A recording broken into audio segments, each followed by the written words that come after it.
धाकड़ खबर बेखौफसमा बेबाक अंदाज। धाकड़ खबर के न्यूज रूम से मैं आपके साथ हूं अकरम रईस खान। रात दिन ढिंढोरा पीटा जा रहा है मोदी सरकार के जरिए या भाजपा की तमाम सरकारों के जरिए कि सरकार पर एक भी भ्रष्टाचार का आरोप नहीं लगा है। और भोंपू मीडिया और उसके दलाल चाटुकार दंगाई पत्रकार उन तमाम बयानों को, उन तमाम दावों को एज इट इज लोगों के सामने रख रहे हैं। उन्हें जो परखना चाहिए वो कोशिश उन्होंने अब छोड़ दी है, दलाली चाटुकारी में लगे हुए हैं, इसके अलावा कुछ काम नहीं है। तो हम आपके सामने एक वीडियो रखेंगे जिससे आपको अंदाजा हो जाएगा कि बीजेपी का विधायक ही बता रहा है कि बीजेपी किस कदर भ्रष्टाचार में डूबी हुई है। इसके अलावा दावा किया जा रहा है कि हमारे यहाँ बाहुबलियों की नहीं चलती, दबंगों की नहीं चलती, गुंडों की नहीं चलती। मैं बाकायदा एक वीडियो सामने रखूंगा जिससे आपको अंदाजा हो जाएगा कि ये तो खुलेआम मंच पर गुंडई दिखाते हैं और वो भी सरकारी प्रोग्राम के अंदर। इसके अलावा कुछ और ख़ास तस्वीरें हैं जो भाजपा के नेताओं से, भाजपा से जुड़ी हुई हैं, जो आपको भोंपू मीडिया ने नहीं दिखाई होंगी, वो भी आपके सामने रखूंगा। पूरी खबर 5 हिस्से में आपके सामने रखने जा रहा हूं। सबसे पहले बात कर लेते हैं रैलियों को लेकर।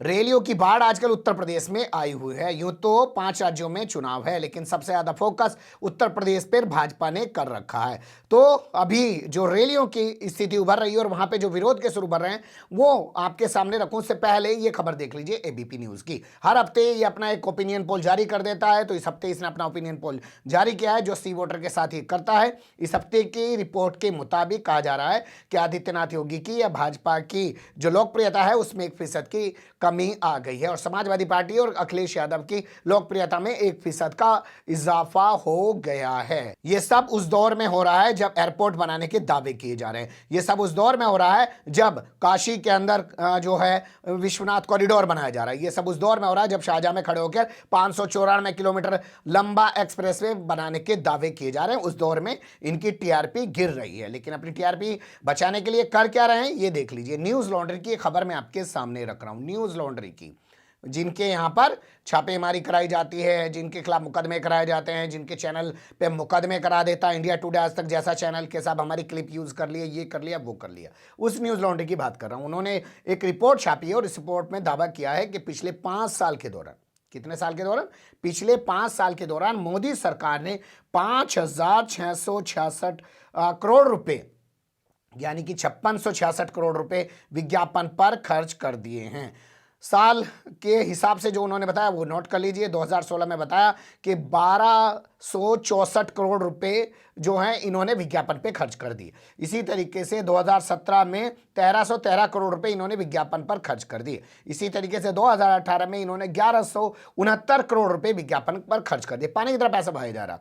इसके अलावा बताया जा रहा है कि 2019 में इन्होंने 707 करोड़ रुपए खर्च किए। इसके अलावा 2020 आ जाता है, इसमें भी इन्होंने 406 करोड़ रुपए विज्ञापन पर खर्च किए। कुल मिलाकर ये 5,666 करोड़ रुपए। और जो इन्होंने रोजाना की फिगर निकाली है, आंकड़ा निकाला, उसके मुताबिक 74 लाख रोजाना जो रुपए हैं उनको ये खर्च कर रहे हैं विज्ञापन पर। यह स्थिति इस सरकार की हो गई है। लेकिन शाहजहांपुर की रैली में एक सांड घुसाया और उसके बाद हंगामा हो गया, देख लीजिए।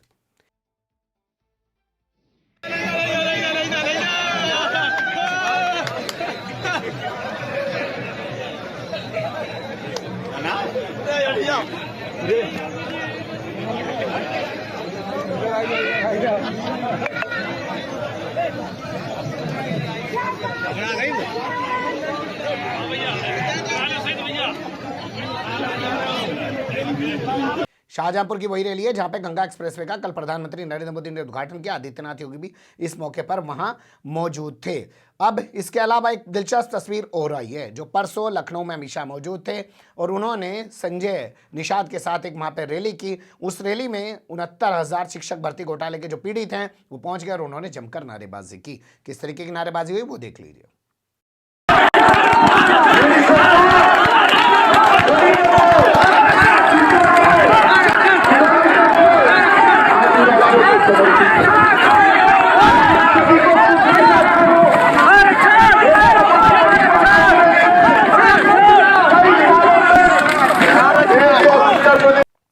तो तो अब लोग बाकायदा हिम्मत कर रहे हैं, इन्हीं की रैली के अंदर पहुंच जा रहे हैं और नारेबाजी कर रहे हैं। और इस काम में सांड भी पीछे नहीं, वो भी जाके घुस जा रहा है। हालांकि पहला मौका नहीं है जब सांड या गाय जो है इस तरीके से इनकी रैलियों में जाके घुस गई हो, इनको भगा रहे हैं। उनको तो वहीं रोक लेना चाहिए था, हो सकता है मोदी जी का भाषण सुनने आए हो। लोग सोशल मीडिया पर इस तरीके की बातें कर रहे हैं। अब बात कर लेते हैं कि कोर्ट से भाजपा के एक एमएलसी को बड़ा झटका लगा है। आप जानते हैं उत्तर प्रदेश में आजकल विधानसभा का शीतकालीन सेशन चल रहा है, जिसमें आदित्यनाथ योगी ने भी अपना ओजस्वी यशस्वी भाषण दिया है। 3 दिनों का ये विशेष सत्र बुलाया गया है, जिसमें अनुपूरक बजट पेश किया गया। इसमें भाग लेना चाहते थे बाहुबली माफिया, जो भी आप कह सकते हैं, ब्रजेश सिंह उनका नाम है, बीजेपी की ओर से उनको एमएलसी बताया जाता है। वो आजकल जेल में बंद है। उन्होंने कहा साहब मैं जाना चाहता हूं, विधान परिषद का सदस्य हूं और शीतकालीन सत्र चल रहा है, हिस्सा लेना चाहता हूं। अदालत ने कहा कि भाग जाएगा। जी हां, इस अखबार में छपी हुई खबर के मुताबिक अदालत ने कहा कि इसके भाग जाने की संभावना है, ये भाग सकता है, साथ ही इसकी जान को खतरा भी हो सकता है। इसलिए इसको विधान सभा के सेशन में शामिल होने की इजाजत नहीं दी जा सकती। सोचिए, यही खबर अगर मुख्तार अंसारी से जुड़ी हुई आ जाती कि अदालत ने उनको शामिल होने की इजाजत नहीं दी, तो कितना बवंडर मच रहा होता। लेकिन ब्रजेश सिंह क्योंकि बीजेपी का बाहुबली है, तो इसको लेकर कोई हंगामा नहीं मच रहा है, कोई ड्रामा नहीं हो रहा है। अब चलते हैं खबर के तीसरे हिस्से की तरफ। यहां बीजेपी के एक सांसद, बल्कि मंत्री रूपी सांसद, भाई किसी बोर्ड का अध्यक्ष बना देना ये भी तो मंत्री पद के बराबर का ही काम होता है। तो उनकी गुंडई सामने आई है, मंच पे थप्पड़ जड़ दिया। पहले वीडियो देखिए, फिर आगे की कहानी बताता हूं।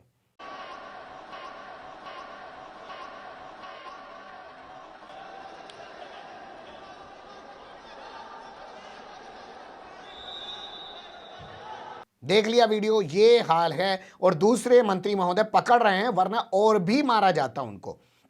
ये जानते हैं कौन है? अब इनका नाम बताते हैं।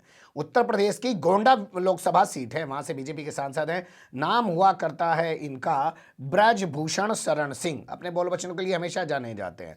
आजकल इनको बना रखा है, एक संघ है कुश्ती संघ, भारतीय कुश्ती संघ का इनको अध्यक्ष बना रखा है। तो ये रांची पहुंच गए, झारखंड की राजधानी। वहाँ पे जो है कुछ खेल हो रहे हैं, उस खेल का इनको शुभारंभ करना था। उसमें 15 साल का कोई पहलवान था, उसकी उम्र ओवर एज हो गया था, उसका मामला वो शामिल नहीं हो पा रहा था। वो मंत्री के पास ऊपर पहुंच गया मंच पे और जाके गुजारिश करने लगा। बस मंत्री ने आओ देखा ना था, उसको थप्पड़ जड़ दिया। बताया जा रहा है अंडर 15 नेशनल रेसलिंग चैंपियनशिप का ये उद्घाटन करने पहुंचे थे। वहां प्रदेश सरकार के जो मंत्री थे, किसी प्रकार उन्होंने इनको रोका, वरना और 2-4 जड़ देते। तो क्या ये तस्वीर नहीं बता रही है कि यहाँ तो गुंडई खुलेआम की जा रही है? इस मामले को लेकर जो वहाँ पहलवान मौजूद थे, उन्होंने हंगामा करने की कोशिश की, लेकिन उनको समझा बुझा के शांत करा दिया गया। अब चलते हैं खबर के चौथे हिस्से की तरफ। केरल और गोवा में 2 लोगों ने भाजपा छोड़ दी है, जिसमें से एक विधायक है, दूसरा मेट्रोमैन है। मेट्रोमैन की बात बाद में करेंगे, पहले गोवा की बात कर लेते हैं। गोवा में विधायक हैं जिनका नाम है एलिना सरदानहा। इन्होंने बीजेपी छोड़ दी, आम आदमी पार्टी का दामन थाम लिया और कहा कि बीजेपी अब वो 2012 वाली बीजेपी नहीं रही है। हाल फिलहाल में आपने देखा होगा, बीजेपी के एक नेता पर आरोप लगा है एक लड़की को मोलेस्ट करने का, और उसके बाद उसे अपनी सीट छोड़नी पड़ी है। और प्रमोद सावंत जो मुख्यमंत्री हैं, उन्होंने जांच का आदेश भी दिया है, लेकिन इसने जो है गंभीर आरोप लगाते हुए बीजेपी पर पार्टी छोड़ दी और आम आदमी पार्टी का दामन थाम लिया। इसके अलावा केरल आपको लेके चले तो मेट्रोमैन के नाम से मशहूर ई श्रीधरन, जानते होंगे, दिल्ली में मेट्रो चली तो उसका क्रेडिट उनको दिया जाता है। चुनाव से पहले केरल के अंदर वो बीजेपी में शामिल हो गए, बीजेपी ने उनको मुख्यमंत्री का चेहरा बना दिया, चुनाव लड़ाया, लेकिन जमानत जब्त होगी, 5000 वोट भी नहीं मिल पाए। 90 साल के हो गए, अब इन्होंने सक्रिय राजनीति से इस्तीफा दे दिया। इन्होंने कहा देश की सेवा करने के लिए, समाज की सेवा करने के लिए राजनीति में रहना जरूरी नहीं है, मैं राजनीति छोड़ रहा हूँ। मेरे पास 3 ट्रस्ट हैं, 3 ट्रस्ट इन्होंने बना रखे, उनके जरिए मैं समाज की सेवा करूंगा। और वैसे भी मैं कभी कोई राजनीतिक व्यक्ति रहा नहीं हूं, मैं तो एक भाई आप जान रहे हैं ना, सिविल सेवा का बंदा रहा है, वो रहा हूं। मेरी अपनी वही इमेज है, उसी के जरिए मैं अब जो है समाज की सेवा करूंगा। लगता है मोह भंग हो गया है। अब चलते हैं खबर के अगले हिस्से की तरफ। यहां बात कर लेते हैं कि अपने ही नेता भाजपा की फजीहत करा रहे हैं। इसमें सबसे पहले अगर कोई नाम निकल के आ रहा है वो है वरुण गांधी का। वरुण गांधी ने एक और जहां पार्लियामेंट में एक प्राइवेट बिल पेश कर दिया है एमएसपी पर कानून बनाने के लिए, वहीं दूसरी ओर वो इस पूरे मामले में मुखरता से लगातार बोल रहे हैं। फिर से एक बार उन्होंने एक पत्र आर्टिकल के तौर पर लिखा है, मतलब अखबार में एक आर्टिकल उनका छपा है। उस आर्टिकल में उन्होंने कहा है कि आंदोलन भले ही खत्म हो गया हो, किसानों का गुस्सा भी समाप्त नहीं हुआ है, इसलिए सरकार को फौरन एमएसपी पर कानून बना देना चाहिए और किसानों के गुस्से को खत्म करने का काम करना चाहिए, वरना इसके खतरनाक अंजाम भाजपा को भुगतने पड़ सकते हैं। तो ये हैं वरुण गांधी, जो खुद ही अपनी सरकार पर लगातार सवाल उठा रहे हैं। फजीहत खूब हो रही है, लेकिन भाजपा इनके खिलाफ कोई एक्शन नहीं ले पा रही है, क्योंकि पता है अगर इन पे एक्शन लिया तो और ज्यादा खामियाजा उठाना पड़ेगा भाजपा को। इसके अलावा दूसरी तस्वीर देखिए, कर्नाटक से सामने आई है। परसों आपने देखा होगा कि यहां कांग्रेस के एक विधायक के रमेश कुमार ने एक बयान दे दिया, विधानसभा के अंदर खड़े होकर कहा कि जब बलात्कार रुक नहीं रहा है तो लड़की को भी लेट जाना चाहिए। इस तरीके की भाषा को उन्होंने प्रयोग किया। इस पे स्पीकर भी हंस रहे थे, वहां के विश्वेश्वर सिंह, और इसके अलावा बीजेपी का विधायक कांगेरी, वो भी वहां पे हंस रहा था। इस पूरे मामले को लेकर प्रेस कॉन्फ्रेंस की बीजेपी की सांसद अपराजिता सारंग ने, और उन्होंने गुस्से का इजहार किया और कहा कि स्पीकर ने जिस तरीके से बेशर्मी दिखाई है, बीजेपी के विधायक ने जिस तरीके से बेशर्मी दिखाई है, वो बर्दाश्त नहीं की जा सकती। बाद में बताया जा रहा है कि इनके लाइव वीडियो को डिलीट कर दिया गया, उसको डाउनलोड करने के बाद एडिट किया गया, फिर दोबारा से फेसबुक पर अपलोड किया गया। तो खुद भाजपा के नेता खुलकर बोल रहे हैं भाजपा की गुंडई के बारे में। इसके अलावा अगला जो वीडियो मैं आपके सामने रखने जा रहा हूं वो आ रहा है राजस्थान से। राजस्थान का नागौर जिला है। नागौर जिला का मकराना एक विधानसभा सीट है, और यहां से बीजेपी के विधायक हैं जिनका नाम है रूपा राम, जो है इनका पूरा नाम है मुरावतिया। इन्होंने मंच पर खड़े होकर कहा कि अपने गिरेबान में भी झांक के देख लेना चाहिए, क्योंकि भाजपा वालों ने भी जब मौका मिला है तो खूब भ्रष्टाचार किया है। सुन लीजिए उनकी जबानी। तो इसी आशा के साथ में इस आक्रोश, जन आक्रोश रैली के माध्यम से कांग्रेस की बजाय हमारी पार्टी के लोगों को कह रहा हूं, विधानसभा में किसी ने कहा कि अपने गरेबान में झांकिए, तो मैं क्यों गरेबान खराब है तरी तो विपक्ष में बैठा। तो इसी आशा के साथ में इस आक्रोश, जन आक्रोश रैली के माध्यम से कांग्रेस की बजाय हमारी पार्टी के लोगों को कह रहा हूं, विधानसभा में किसी ने कहा कि अपने गरेबान में झांकिए, तो मैं क्यों गरेबान खराब है तरी तो विपक्ष में बैठा।